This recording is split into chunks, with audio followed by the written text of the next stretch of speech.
So guys ये बात है 4-5 साल पुरानी। उस वक़्त मेरी दादी माँ की डेथ हुई हुई थी और हम लोग वहीं गए हुए थे और हम लोग 3 दिन वहाँ रुक के फिर घर आ गए थे ताकि हम लोग 13वीं के वक़्त फिर से जाएँ। तो उस वक़्त हम बर्तन धो रहे थे जब हम घर पे थे, तो हमको अचानक से कुछ टूटने की या तो कुछ गिरने की आवाज़ आई और हम डर गए कि क्या गिरा है, क्या टूटा है, और हम ढूँढने लगे कि क्या गिरा, क्या टूटा कि हमको मिल जाए, पर हमको कुछ मिला ही नहीं। तो मम्मी हमको 10 मिनट बाद बुला के बोली कि इधर आओ, और हम जैसे ही गए हम देखें कि डाइनिंग टेबल पे एक इतनी मोटी कांच की कटोरी जो गिरने पे भी ना टूटे वो 2 हिस्सों में रखी हुई थी।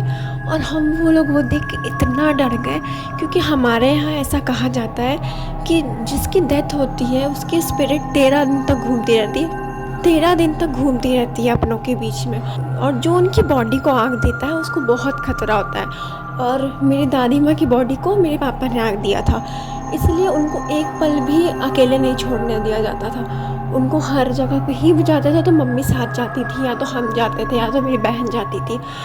और जो कांच की कटोरी टूटी थी उसमें मेरे पापा खाना खाते थे, क्योंकि साफ़ प्लेट में खाना दिया जाता है जो आग देते हैं, तो पापा कांच के कटोरी या फिर कांच के बर्तन में ही खाना खाते थे क्योंकि वो साफ़ होता था। और वो टूटा हुआ था। हम लोग इतने ज़्यादा डर गए, एक तो वैसे ही डर का माहौल था, ऊपर से और डर गए। और उसके बाद हम लोग जब 13वीं तक गए तो मेरे एक कज़न थे, जिनका मतलब कज़न है जिनका नाम इस वीडियो के लिए हम देंगे कटलेट। तो जो मेरे कज़न कटलेट हैं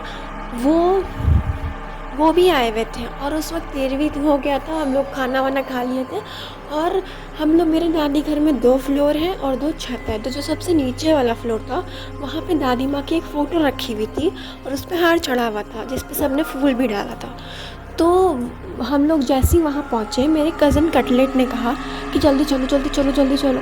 हम लोगों ने सोचा क्या हो गया, उन्होंने कहा जल्दी चलो जल्दी चलो। एकदम डर के उन्होंने कहा चलो चलो। हम लोगों ने बोला क्या हो गया बताइए, तो उन्होंने बोला चलो। जैसे ही हम लोग ऊपर गए उन्होंने बताया कि उन्होंने देखा कि जो दादी माँ की फ़ोटो थी वो आँखें झपक रही हैं। और बाप रे, हम लोग इतने डर गए। और जो मेरे कज़न कटलेट थे उनका भी पूरा पसीना पसीना पूरे हो गए थे वो। हम लोग इतने ज़्यादा डर गए कि हम बता नहीं सकते, बहुत ज़्यादा डर गए थे। उसके बाद नेक्स्ट डे मेरे जो कज़न कटलेट हैं उनको बॉडी में बहुत इचिंग हो रही थी, बहुत खुजली हो रही थी। तो उन्होंने मेरी बहन टीना को बोला कि हमको बहुत इचिंग हो रही है बॉडी में, तो आप चलिए, हम लोग की जो दादी घर है वहाँ पे खुला आंगन है, वहीं पे चापाकल है और साइड में बाथरूम है जहाँ सब नहाते हैं। तो चापाकल से पानी लेके सब नहाते हैं, और वहाँ पर एक सोफ़ा भी रखा है जहाँ पे सब बैठ सकते हैं। तो मेरे कज़न कटलेट ने कहा कि मेरी बहन टीना को कहा कि आप मेरे साथ चलिए और आप सोफ़े पे बैठ जाइएगा और हम नहा के आ जाएंगे। तो मेरी बहन ने कहा ठीक है। उन्होंने जैसे ही एक कदम बढ़ाया आंगन की ओर, वैसे ही लाइट फ्लिकर होने लग गई। फिर जैसे ही पीछे किया लाइट नॉर्मल हो गई, फिर अब आगे किया फिर लाइट फ्लिकर हो गई, फिर पीछे किया फिर नॉर्मल हो गई। वो लोग खेल करने लगे आगे पीछे आगे पीछे। भूत भी सोच रहा होगा रुक जा भाई, क्यों डिस्टर्ब कर रहा है मेरे को, या तो आ जाए तो चल जा। बेचारा भूत भी मन कर रहा होगा ना वही बल्ब फेंक के मारे। फिर उन लोगों ने एक समझदारी वाला काम किया, उन्होंने बल्ब भी निकाल के रख दिया। ना बचेगी बाँस ना बजेगी बाँसुरी। एनीवेज उसके बाद मेरे कज़न कटलेट नहा के आ गए और फिर सब हो गया।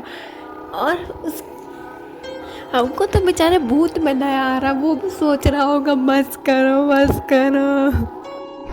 बंद करो, हाथ जोड़ के मैं मोदी साहब से गुजारिश करता हूँ। और जब मेरे दादाजी की डेथ हुई थी उस वक्त हम पैदा भी नहीं हुए हुए थे, और मेरी जो बहन है टीना वो गोद में थी, और जो मेरी बहन है बीना वो 1 साल की थी।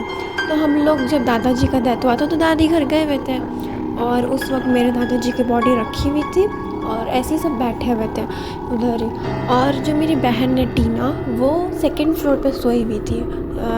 और फिर मेरी बहन बीना ने देखा कि 2 लाल चीज़ें जो आँख जैसी दिख रही थी, दो लाल चीज़ें वो ऊपर जा रही है जहाँ टीना सोई हुई है। अब वो बहुत डर गई और उसने पापा को बोला पापा पापा प्लीज़ जाके लेकर आइए उसको, वो ऊपर है, लेकर आइए। फिर पापा गए, पापा लेके आए। फिर उसने देखा, फिर उसने अपना मुँह घुमा के देखा तो वो दो लाल आँखें अभी भी उसे देख रही थी। इतना डर गया, इतना।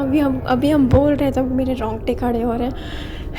एनीवेज गाइस, आज की वीडियो के लिए बस इतना ही। आपको कैसी लगी स्टोरी हमको कमेंट में ज़रूर बताएं। अगर आपके साथ भी कुछ ऐसा हुआ है तो तब भी कमेंट में बताएं। और इस वीडियो को लाइक करिए, चैनल को सब्सक्राइब करिए और इंस्टा पे फॉलो कर लीजिए, कभी कभी पोस्ट डाल देते हैं। और ज़रा पीछे तो देखिए, कोई खड़ा तो नहीं है। अरे ठीक है यार, sorry. Thanks for watching. Bye bye bye bye bye bye. Like and subscribe.